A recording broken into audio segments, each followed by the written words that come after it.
Hassan and Hussein are the prince and the masters of the youth of heaven.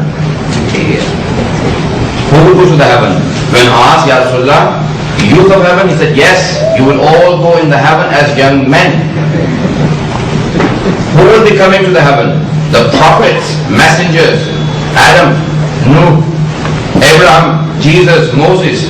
When all the prophets are there, who will be the prince? Hassan and Hussein alayhi salam. And that's why we call them alayhi salam and not radiyallahu anhu, because they are beyond. If Ismail is alayhi salam, and he is, but if the person replaces sacrifice, the sacrifice he could not give, Hussein did give, then he is also alayhi salam. I cannot go into the great details, but one thing to remember from Sahih Bukhari, the Holy Prophet said, La tusallu alayya salatul batra. The Holy Quran has ordered and commanded all the believers to send their salutations upon the Holy Prophet. I'm trying to rush it, but if you can bear with me.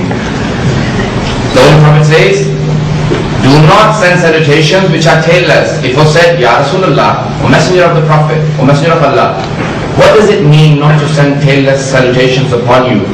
He said, whenever you mention me and do not mention my progeny. So then how should we send the salutations? You should say, Sallallahu alayhi wa alihi wa sallam. Allahumma salli ala Muhammadin wa ali Muhammad at all times, because the Holy Prophet does not like being mentioned without his progeny. Because why? Because his enemies used to call him Abtar. You are tailless, your sons have died. Allah said, no, O Messenger, he was hurt. He did not pray against them. Allah said, Bismillah ar-Rahman ar-Rahim, Inna a'ataynaka al-kawthar, fasalli li rabbika wanhar, inna shani'aka huwa al-abtar. Indeed, we have given you the Kawthar. We have given you a great progeny, a progeny that will last the humanity till the end of this world. Your progeny will remain and will be alive. If a single person is living on the surface of the earth, then your children, your child will be that person that lives till the end of this world. That is the promise of Allah subhanahu wa ta'ala in Fakhruddin Razi's book, Tafsir on the Holy Quran, Tafsir Kabir. His enemies call him Abtar, that's why we should always remember his progeny with him, because the Holy Prophet is not Abtar, tailless. He does not have children who died, he has children who are alive. And one of them is this humble slave that is standing before you all. Not as a proof that I'm as great as Hussein ibn Ali, but as a proof that the Holy Quran's promise is ever living and eternal. I will ask a question and let you answer it in your own time, whenever you have time. We do not believe in the names, but we believe in the characters. There may be people who are named Hussein, but we do not respect them. Not because they are named Hussein, but because of their characters. There may be Saddam Husseins in the world. We do not respect the names. It is the character that matters to the Muslims, not the names. The question that I want to ask you is, if the Holy Prophet was living at the time of the incident of Karbala, would he be celebrating or would he be keeping it as a sorrowful event?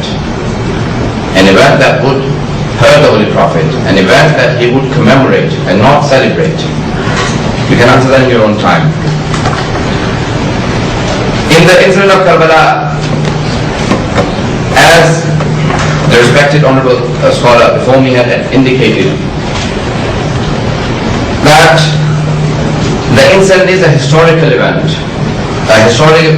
that the Sunnis and the Shias unanimously, in fact the disbelievers unanimously accept it happened.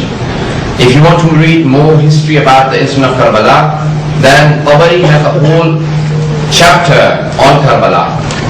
It has been translated, the history of Tabari, Tarikhul Umam wal Muluk, has been translated into English, and the part that is on Karbala was translated by Ian Howard, Professor Dr. Ian Howard.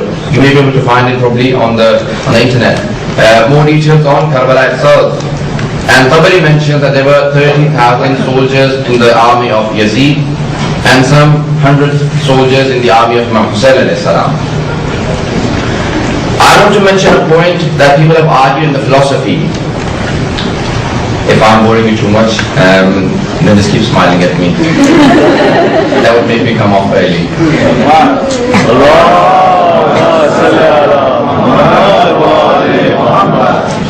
As I can understand, I can be quite, my my English itself being brought up in a country where we do not emphasize on the T's and the R's as much as the Americans do. I try and do emphasize on the T's and the R's. We would not say the T in that title that you would see on the podium, ruggers, we would say ruggers. Not mentioning why. The reasons you can find out when you come to London.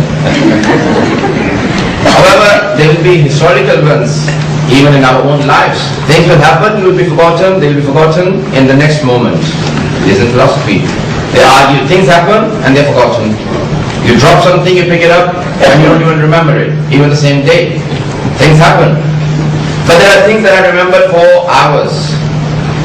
And there are things that I remembered for weeks. And there are things that I remembered for months and years.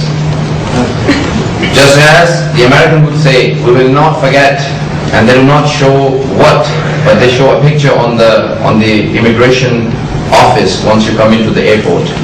We will never forget the 9/11. They do not write it. They just show the two buildings. That's how important 9/11 is to many people. Remember? Even to us, it is. 9/11, we will never forget.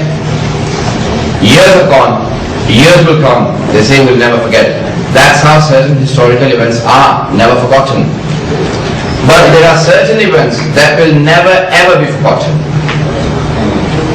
Because of the impact they've had on the history, the impact they've had on the religion, the impact they've had on the personalities, on the mentalities, on the psychology, and the daily attitude of the people towards life. There is one person who has the attitude of mankind towards life. He thinks life is not worth as much as the message of Allah subhanahu wa ta'ala. That is Imam Hussain alayhi salam. And there a very beautiful saying. He says that life with disrespect and dishonor is not acceptable to me. Death with respect and honor is better than the life with disgrace and dishonor. That is Imam Hussain alayhi salam. All the great leaders in the history of Islam and outside Islam will be inspired by Imam Hussain alayhi salam. Why? For many good reasons. We do not believe that Karbala itself is a political event. We believe it is a religious event. It wasn't an event that was wiped out through the history, an event that has made the history. There are very few things that make the history. The history would be rewritten if Karbala did not happen. Religions will be reformed without no belief in God if Karbala did not happen. Remember that these words are not just oratory. Imam Hussain alayhi salam